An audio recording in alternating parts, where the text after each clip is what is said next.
Welcome back to my channel. आज से हम एक ऐसी सीरीज स्टार्ट कर रहे हैं जिसमें डेली आपके पास निफ्टी का एनालिसिस होगा कि निफ्टी ने आज कैसे मूव करा और निफ्टी नेक्स्ट डे कैसे मूव कर सकती है। First thing. सेकंड थिंग, हम उसके अंदर दो स्टॉक्स और भी एनालाइज करेंगे कि निफ्टी 50 के ऐसे दो स्टॉक्स है जो आज टॉप गेनर में आए और वही टॉप गेनर स्टॉक्स क्या आपको विद इन अ वीक में एक बड़ा रिटर्न दे सकते हैं। उन पर्टिकुलर दो स्टॉक का प्रॉपर तरीके से एनालिसिस करेंगे। अब समझो कि इस वीडियो में क्या क्या रहेगा और क्या क्या पॉइंट मैं आपको कवर करवाऊंगी। सबसे पहला पॉइंट जो इस वीडियो के अंदर रहेगा कि हम पहले एनालाइज करेंगे निफ्टी का। निफ्टी 50 पे प्रॉपर एनालाइज करेंगे कि भैया इसका क्या सपोर्ट है, क्या रेजिस्टेंस है, कौन से लेवल से मार्केट प्रॉपर तरीके से गिर रहा है, कौन से लेवल से मार्केट उठ रहा है, मार्केट साइडवेज है, मार्केट अप ट्रेंड में है, मार्केट डाउन ट्रेंड में है। आज का प्रॉपर जो भी मार्केट में मार्केट की क्लोजिंग के बाद हम प्रॉपर तरीके से चीजें एनालिस करेंगे।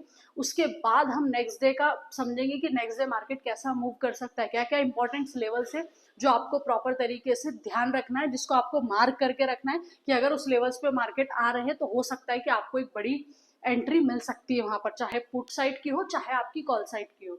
हर टाइम फ्रेम पे निफ्टी को एनालाइज करेंगे, डे टाइम फ्रेम पे एनालाइज करेंगे। डे टाइम फ्रेम पे सिर्फ 1 आवर्स पे एनालाइज करेंगे, फिर 15 मिनट पे एनालाइज करेंगे, देन उसके बाद 5 मिनट पे एनालाइज करेंगे। मतलब टॉप टू बॉटम अप्रोच अपनाएंगे प्रॉपर तरीके से। हर टाइम फ्रेम पे एनालाइज करेंगे आज का क्या हुआ मार्केट में, कल क्या हो सकता है मार्केट में। कुल मिला के प्रॉपर निफ्टी का एनालिसिस आपको मिलेगा इस वीडियो में। First thing. Second thing, Nifty के अंदर जो 50 कंपनीज है, निफ्टी का जो निफ्टी 50 का जो टॉप गेनर है आज, अगर आप टॉप गेनर और टॉप लूजर की बात करते हो तो आपको पता होगा कि डेली कुछ टॉप गेनर में स्टॉक्स रहते हैं, टॉप लूजर में रहते हैं। मतलब कुछ स्टॉक्स हीरो रहते हैं तो कुछ स्टॉक्स जीरो रहते हैं। तो हम उन हीरो स्टॉक्स में से ऐसे स्टॉक्स फाइंड आउट करेंगे कि क्या हमारे पास अभी भी कोई ऐसा स्टॉक है जो stocks within a week के अंदर में एक हमको और बड़ा रिटर्न दे सकता है, या उसमें इंट्राडे के लिए कोई ट्रेड बन रहा हो या उसमें स्विंग ट्रेडिंग के लिए कोई ट्रेड बन रहा हो। तो डेली हम दो स्टॉक्स भी एनालिसिस करेंगे। अब ये जो सीरीज है आज इसका फर्स्ट पार्ट है, ये डेली आएगी आपके पास जब तक मार्केट ओपन रहेगा। लगभग मान लीजिए 3:30 बजे तक मार्केट क्लोजिंग रहता है, तो क्लोजिंग के बाद आपके पास 4:30 या 5 बजे के समथिंग ये वीडियो आपके पास आ जाएगी और डेली ये वीडियो डलेगी, डेली आपके पास अपडेट रहेगी। तो सबसे पहले आप इस चैनल को सब्सक्राइब कर लेना, क्योंकि ये आपके लिए बहुत इंपॉर्टेंट वीडियो रहेगी अगर आप निफ्टी में ट्रेड करते हो या अगर आप स्विंग ट्रेडर हो तो। डन। अब समझना है कि हम कैसे सारी चीजों का एनालिसिस करेंगे। स्टॉक्स में भी हम हर डे टाइम फ्रेम पे स्टॉक्स को एनालाइज करेंगे कि अगर इंट्राडे के लिए उस स्टॉक्स को देखना है तो क्या क्या चीजें देखनी है। एज अ स्विंग ट्रेडर आप हो तो स्विंग ट्रेडर में क्या क्या चीजें देखनी है। तो डेली आपके पास अपडेट आती रहेगी। सबसे पहले हम आज का निफ्टी एनालिसिस कर लेते हैं। लगभग लास्ट फ्राइडे को निफ्टी ने कैसा मूव करा और क्या क्लोजिंग दी उसने। डन। अगर हम की बात करते हैं तो यहाँ पर आपको चार्ट दिख पा रहा होगा कि निफ्टी प्रॉपर तरीके से यहां से आप देखना, ये जो हाई था निफ्टी, यहां से निफ्टी गिरा था एक हाई बनाने के बाद, लगभग यहाँ पर हाई देख लो 26,375, मतलब लगभग 26,370 का हाई बनाया था निफ्टी और वहां से कंटिन्यू गिरा। अब वहां से कंटिन्यू गिरते टाइम निफ्टी ने एक लो बनाया था, जो बनाया था लगभग 26,600 का, 25,600 का। ठीक है, 25,600 का लो बनाया। लो बनाने के बाद आपने इस वाली कैंडल को अगर नोटिस किया हो तो ये वाली कैंडल लगभग आपकी हेमर टाइप की बनी थी।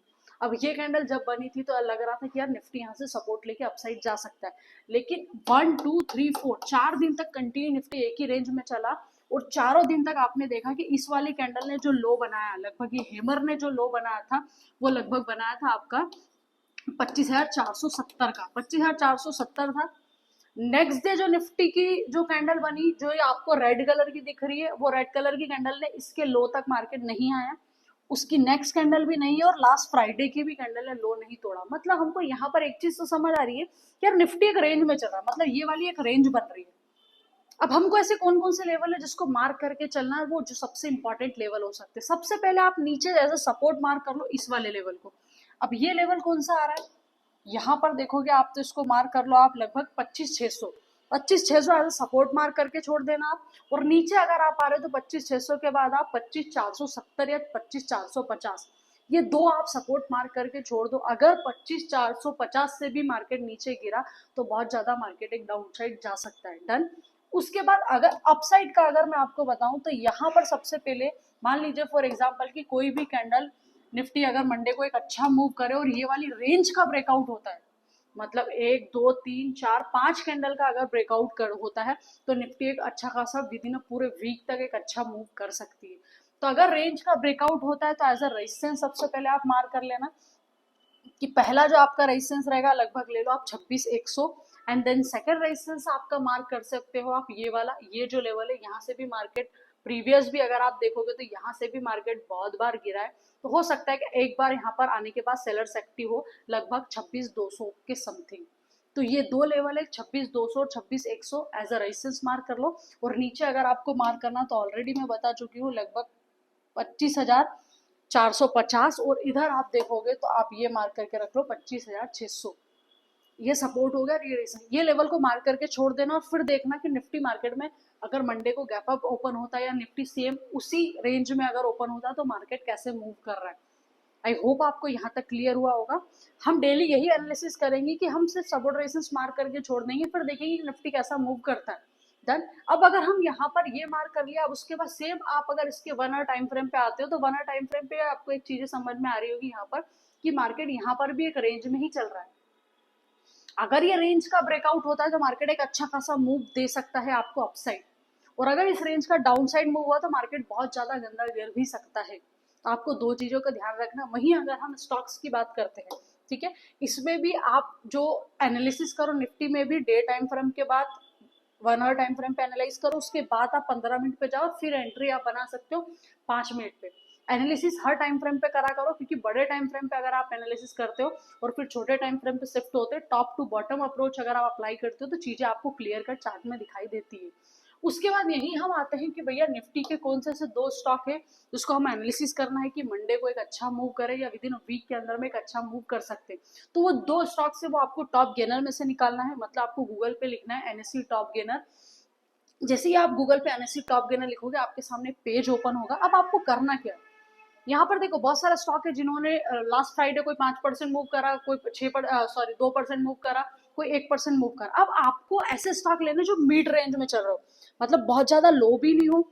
लो मतलब इन द सेंस कि ऐसा नहीं 0.15% मूव करा तो भी ये टॉप गेनर में आ गया तो उस स्टॉक में से बाइंग कर ले, या बिल्कुल टॉप के आपने उठा ले कि यार ये 5% अगर आज ये स्टॉक चला तो हो सकता है कल भी 5% चले, नहीं, ये बीच के जो स्टॉक है ये उठा लो आप। डन। अब जैसे यहाँ पर हम देखते हैं कि एक स्टॉक हम देख लेते हैं, यहाँ पर श्रीराम फाइनेंस अगर आप देखोगे यहाँ पर आपको दिख रहा है लगभग 1.62% मूव करा था लास्ट फ्राइडे को, और ये टॉप गेनर का स्टॉक था। तो अब हमको इसमें ये एनालाइज करना है कि यार ये विद इन अ वीक के अंदर में स्टॉक और चलेगा नहीं चलेगा। उसके लिए हम सबसे पहले श्रीराम फाइनेंस का चार्ट ओपन करते हैं यहाँ पर। ठीक है, ये श्रीराम फाइनेंस का चार्ट ओपन कर, अब इसमें हम एनालिसिस करेंगे। इसमें एक इंडिकेटर का भी यूज करेंगे, वो इंडिकेटर भी आपको बहुत हेल्प करेगा स्टॉक एनालिसिस करने में। और मेरा इस सीरीज का सिर्फ पर्पस यही है लाने का कि आप जो चीजें मैं डेली एनालिसिस कर रही है, अगर वो वीडियो आपने 10 से 15 दिन तक भी कंटिन्यू देखी है तो उस वीडियो से आप भी सीख पाओगे कि आपको भी कैसे प्रॉपर तरीके से एक ही मेथड के साथ चीजें एनालिसिस करनी है और प्रॉपर सेटअप के साथ ट्रेड लेना है। एंट्री पॉइंट कहाँ रहता है, एग्जिट पॉइंट कहाँ रहता है, प्रॉपर चीजें समझेंगे। आज की वीडियो थोड़ी लॉन्ग हो सकती है क्योंकि मेरे को स्टार्टिंग फर्स्ट वीडियो तो थोड़ी डिटेल में बताना पड़ता है कि कैसे क्या समझाएंगे। कल से बिल्कुल शॉर्ट वीडियो रहेगी और प्रॉपर तरीके से सारी चीजें एनालिसिस करेंगे। यहाँ पर देखो सबसे पहले डे टाइम स्टॉक्स को कभी अभी एनालिसिस करना है, डे टाइम फ्रेम पे एनालिसिस करो। देखो मार्केट एक प्रॉपर तरीके से अपसाइड जा रहा था, यहाँ पर आपने देखा होगा। डन। सबसे पहले तो यहाँ से अगर 2 मिनट के लिए अगर आरएसआई को थोड़ा सा देखो, यहाँ पर आप थोड़ा सा मैं जूम कर देती हूँ चीजें आपको क्लियर रहेगी। यहाँ पर एक अच्छा मूव करा, डन, श्रीराम फाइनेंस से, फिर एक रेंज में मार्केट चला, देन उसके बाद फिर एक मूव करा। अब यहाँ पर स्टॉक आने के बाद हमको एक चीज समझ में आ रही है कि भैया स्टॉक इतना ऊपर गया, अब ये रिटेसमेंट ऑलरेडी स्टॉक का हो चुका है। मतलब अगर अप ट्रेंड में तो हमेशा आपने देखा है कि कभी भी मार्केट ना स्ट्रेट ऊपर जाता है ना स्ट्रेट नीचे गिरता है। डन। अब हम सबसे पहले हमको कोई भी चार्ट में सबसे पहली चीज देखनी कि मार्केट अप ट्रेंड में है, डाउन ट्रेंड में है, साइडवेज में। देन उसके बाद हम देखेंगे कि भैया कौन सी कैंडल स्टिक बन रही है, कौन सा चार्ट पैटर्न बन रहा है, कहाँ पर सपोर्ट है, कहाँ पर रेजिस्टेंस है। ठीक है, यहाँ पर देखो मार्केट ऊपर जाने के बाद आपने देखा यार भैया रिट्रेसमेंट के लिए मार्केट नीचे आ गया, नीचे आने के बाद प्रॉपर तरीके से मार्केट ने यहाँ पर सपोर्ट भी ले लिया। चारों कैंडल की वीक से भी आपको क्लियर कट समझ आ रहा है कि मार्केट ने सपोर्ट ले लिया। अब हो सकता है कि अगर ये वाले लेवल को मार्केट ब्रेकआउट करता है तो एक अच्छा अपसाइड ट्रेड बन सकता है। और रिटेसमेंट करने के बाद भी अगर आप ट्रेड लेते तो भी बिल्कुल सेफर साइड खेल सकते हैं। तो इसको विद इन अ वीक के अंदर में हम एक वॉच कर सकते हैं कि इसमें एक अच्छा एक ट्रेड बन सकता है। डन।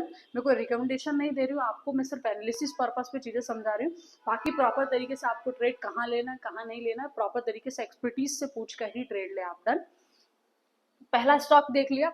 अब ये हमने डे टाइम फ्रेम पे देखा, ठीक है। अब वहीं आप एक 4 घंटे के टाइम फ्रेम पर भी अगर स्टॉक्स को आप देखते हो प्रॉपर तरीके से, यहाँ पर आप शिफ्ट हो जाते तो 4 घंटे के टाइम फ्रेम पे भी हमको समझ में आ रहा है कि भैया स्टॉक कहीं नहीं गई, प्रॉपर तरीके से यहाँ पर बड़ी बड़ी वीक बना रहा है, मतलब सपोर्ट लेने की कोशिश कर रहा है। डन। अब ये स्टॉक हमने एनालिसिस कर लिया। अब मैंने इंडिकेटर क्यों लगाया? देखो इंडिकेटर बहुत हेल्पफुल है अगर आप एज ए स्विंग ट्रेडर हो, कोई भी स्टॉक में अगर आप बाइंग करना चाहते हो तो ये इंडिकेटर आपको बताएगा कि अगर कभी भी स्टॉक 60 के ऊपर, अगर RSI 60 के ऊपर है मतलब स्ट्रॉन्ग बाइंग हो रही है, वहां से मार्केट एक अच्छा अपसाइड जा सकता है। और 70 तक अगर RSI पहुंच गया है, मतलब ये रेड वाली लाइन है ये आपका रेजिस्टेंस का काम कर रही है, और ये ग्रीन वाली जो लाइन है ये आपका सपोर्ट का काम कर रही है। तो अगर आप सोच लो कि रेड वाली लाइन के ऊपर मार्केट चला गया तो वहां से मार्केट गिर भी सकता है। और अगर 30 के पास RSI है आपका, और 30 के पास आने के बाद RSI आपका सस्टेन कर रहा है, मतलब वहां से एक बाई साइड की अपॉर्चुनिटी बन सकती है। ये इंडिकेटर का मैं इसलिए डीप नॉलेज आपको नहीं दूंगी क्योंकि ऑलरेडी मैं वीडियो आप इस पे बना चुकी हूँ, मैं डिस्क्रिप्शन में डाल दूंगी, ये वीडियो जरूर देखना। तो एक ये RSI का इंडिकेटर आपको पूरा क्लियर कट समझ आएगा, देन उसके बाद आप आगे चीजें समझ सकते हो। अब इसके बाद हम एक और कोई स्टॉक देख लेते हैं, डेली दो स्टॉक एनालिसिस करेंगे। यहाँ पर हम देख लेते हैं SBI, देख लेते हैं कि SBI क्या बोलना चाह रहा है, ठीक है। देखेंगे सारे निफ्टी के स्टॉक, हम दोनों स्टॉक जो एनालाइज करेंगे वो निफ्टी के ही करेंगे। SBI स्टॉक हमने सर्च करा यहाँ पर। अब देखो सबसे पहले SBI स्टॉक को हम देखेंगे डे टाइम फ्रेम पे, ठीक है। यहाँ पर थोड़ा सा जूम कर लेते हैं, इंडिकेटर में हटाना चाहती हूँ आपका, तो आपको चार्ट अच्छे से दिखेगा। ये देखो मार्केट में यहाँ आपने देखा कि प्रॉपर तरीके से मार्केट अपसाइड गया, अपसाइड जाने के बाद रिटेसमेंट लिया, देन फिर ऊपर गया। हो सकता है मार्केट इस वाले लेवल तक वापस रिटेसमेंट करे, यहाँ पर एक बाई की अपॉर्चुनिटी बन सकती है अगर रिटेसमेंट करा तो। देन उसके बाद मार्केट एक अच्छा मूव के साइड ऊपर जा सकता है। क्यों?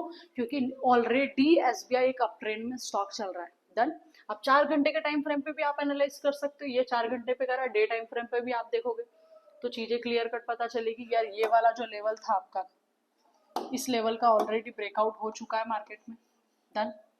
क्लियर हुआ? तो ऐसे भी आप चीजें एनालिसिस कर सकते हो। RSI का इंडिकेटर भी लगाना, तो RSI का इंडिकेटर भी आपको बहुत सारी चीजों में हेल्प कर देगा। आई होप आपको ये वीडियो अच्छी लगी होगी। सबसे पहले चैनल को सब्सक्राइब जरूर कर लेना क्योंकि डेली ऐसी वीडियोस आती रहेगी, लगभग 4:30-5 बजे की समथिंग वीडियो अपलोड हो जाएगी। हो सकता है कि आज की वीडियो में आपको इतनी चीजें समझ नहीं आई होगी, इतना क्लियर नहीं होगा, लेकिन डेली 4 से 5 दिन, मेरे को सिर्फ 1 हफ्ता दीजिए आप। 1 हफ्ते में ऑलरेडी आपको सारी चीजें प्रॉपर तरीके से समझ आएगी, कैसे एनालिसिस होता है स्टॉक का, कैसे निफ्टी को एनालिसिस करना, क्या क्या लेवल्स रहते हैं, क्या क्या मार्क करने। सिर्फ 1 हफ्ता मेरे को देना आप, उसमें आप उसके बाद आपको प्रॉपर तरीके से हर चीज प्रॉपर तरीके से समझ आएगी। और ये अगर ये वीडियो अच्छी लगी हो, ये सीरीज आपको अच्छी लगी हो कि सही मैंने स्टार्ट करी हो, तो प्लीज कमेंट बॉक्स में मेरे को लिखना। और वीडियो अच्छी लगी तो प्लीज लाइक शेयर और सब्सक्राइब जरूर करना। Thank you so much.